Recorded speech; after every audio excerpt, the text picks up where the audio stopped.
नमस्कार बच्चों, स्वागत है आपके अपने YouTube चैनल यूपी गणित में। और मैं इस वीडियो में आप लोगों को बताने वाला हूं क्लास 10 प्रश्नावली 9.1 का 5वां सवाल। दोस्तों, प्रश्न दिया है, भूमि से 60 मीटर की ऊंचाई पर एक पतंग उड़ रही है। पतंग में लगी डोरी को अस्थायी रूप से भूमि के एक बिंदु से बांध दिया जाता है। भूमि के साथ डोरी का झुकाव 60 अंश है। यह मानकर कि डोरी में कोई ढील नहीं है, डोरी की लंबाई ज्ञात करना है। दोस्तों, इस प्रश्न को सॉल्व करने के लिए सबसे पहले मुझे एक चित्र बनाना पड़ेगा। तो मेरे पास यहाँ पर एक चित्र मैंने बना लिया है। यहाँ पर मैंने एक समकोण त्रिभुज बनाया है और ये जो कर्ण है, ये बड़ी भुजा सबसे है, जिसको हम ए और सी कहते हैं। ये डोरी है और डोरी को कहीं जमीन पर कोई बिंदु पर बांध दिया जाता है। यहाँ पर बांध दिया जाता है डोरी को, ठीक है। और यहाँ ये हमारी डोरी है, ये डोरी यहाँ पर इतनी ऊंचाई पर ये पतंग उड़ रही है। ऊंचाई ये वाली ए बी, इस ऊंचाई पर कोई पतंग उड़ रही है और डोरी इस तरीके से बांधी जाती है कि डोरी में कोई ढील ना हो, इसलिए डोरी की लंबाई ज्ञात करना है। दोस्तों, सबसे पहले मुझे क्या करना है, मान लेंगे डोरी की लंबाई x मीटर है। मैंने माना जो हमें निकालना है, इस डोरी की लंबाई निकालना था। त्रिभुज में जो कर्ण दिया है ये मुझे ज्ञात करना है, तो उसे मानेंगे। लिखेंगे माना जो डोरी की लंबाई है वो x मीटर है, ठीक है। अब क्या करना बच्चों, लिखेंगे समकोण त्रिभुज ए बी सी में, ये मेरे पास समकोण त्रिभुज दिया है ए बी सी, ये समकोण त्रिभुज है। ए बी सी में हमारा जो डोरी की लंबाई है, डोरी की लंबाई कौन सी है, ए सी। ये डोरी की लंबाई हमारी ए सी है। तो मैंने डोरी की लंबाई ए सी कितनी मानी है, x मीटर मानी है। और इसके बाद मुझे क्या करना है, एक ऐसा संबंध लगाना है जिसमें हमें डोरी की लंबाई निकालना है। इसे हम क्या कहते हैं, समकोण त्रिभुज में कर्ण कहते हैं। ये हमारा ए सी भुजा कर्ण है और ए बी भुजा हमारा कितना दिया है, ये हमारा 60 है। इसको हम लंब कहते हैं। कर्ण और लंब का जिसमें संबंध होता है वो मुझे लगा देना है, ठीक है। तो क्या करना है, लिखेंगे साइन थीटा बराबर होता है, साइन थीटा बराबर बच्चों लंब बटे कर्ण होता है।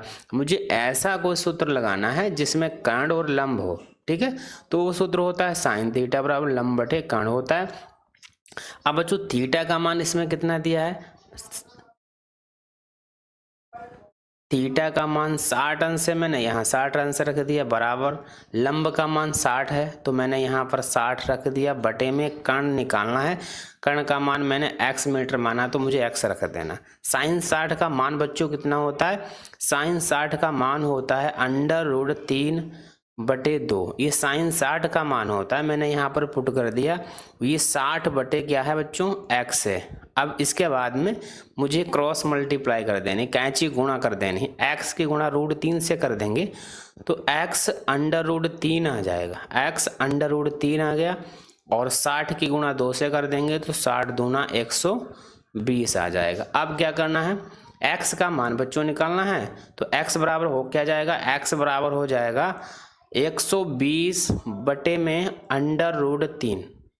इसके बाद बच्चों परिमेयकरण करना है। परिमेयकरण में जो हर में संख्या दी है उसी संख्या से एक बार उसे हम अंश से गुणा कर देंगे और एक बार हर से गुणा कर देंगे, ठीक है। तो हमारा कितना आ जाएगा, ये 120 √3 तो ऊपर ही रहेगा और बटे में क्या हो जाएगा, √3 की गुणा √3 से करेंगे। अगर रूट में संख्याएं बच्चों सेम दी हैं तो उनकी गुणा करना बहुत ही आसान होता है।